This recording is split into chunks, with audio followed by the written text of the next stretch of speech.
মুন্সিগঞ্জ বিক্রমপুরের বহুল প্রচারিত দৈনিক সভ্যতার আলো পত্রিকার ১০ম প্রতিষ্ঠাবার্ষিকী উদযাপিত হয়েছে। গজারিয়ায় বৃক্ষরোপণ এবং কেক কাটার মধ্য দিয়ে দিনটি পালন করা হয়। বিস্তারিত দেখুন রাসেল সরকারের প্রতিবেদনে। মঙ্গলবার বিকেল ৫টায় গজারিয়ার ভবেরচর বাস স্ট্যান্ড এলাকায় সাংবাদিকদের অস্থায়ী কার্যালয়ে দৈনিক সভ্যতার আলোর ১০ম প্রতিষ্ঠাবার্ষিকী উপলক্ষে অনুষ্ঠানের আয়োজন করা হয়। দৈনিক সভ্যতার আলোর স্টাফ রিপোর্টার আলমগীর হোসেন মিয়ার সভাপতিত্বে প্রধান অতিথি হিসেবে উপস্থিত ছিলেন গজারিয়া থানার অফিসার ইনচার্জ আনোয়ার আলম আজাদ।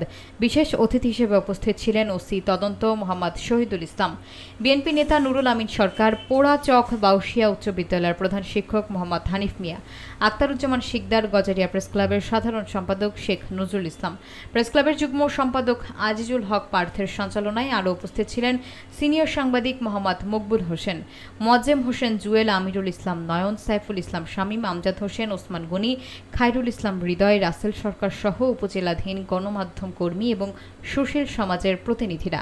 এ সময় বক্তারা দৈনিক সভ্যতার আলোর পত্রিকার উন্নতি এবং সমৃদ্ধি কামনা করেন।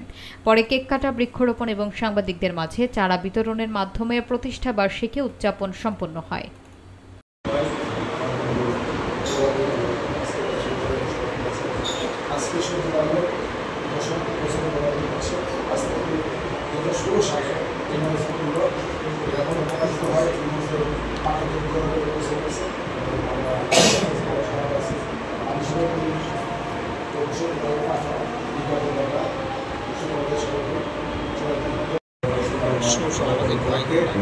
আমি সবাইকে জানাই আন্তরিক শুভেচ্ছা। আমি আসলে আমাদের পাশে যে বসে আছে তার অবদান আমাদের সেটা আপনারা জানেন। আপনারা যারা প্রেস মিডিয়া আছে তাদের মাধ্যমেই এই অবদানটুকু উঠে আসবে।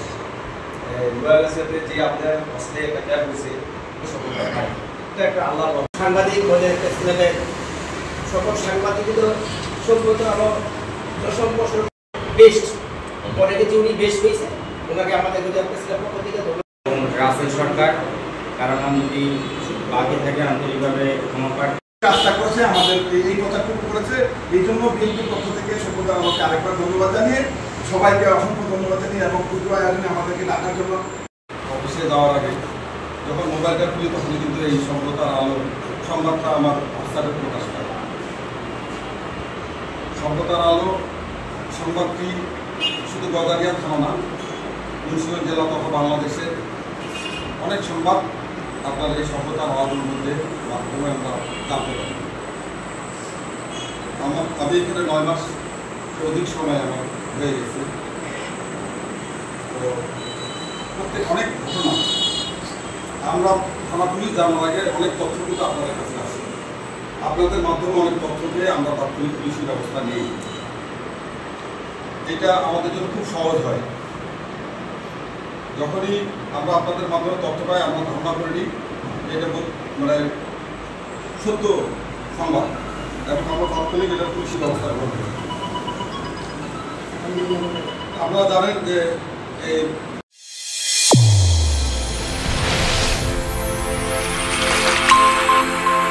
চ্যানেল A1 হৃদয়ের স্পন্দন।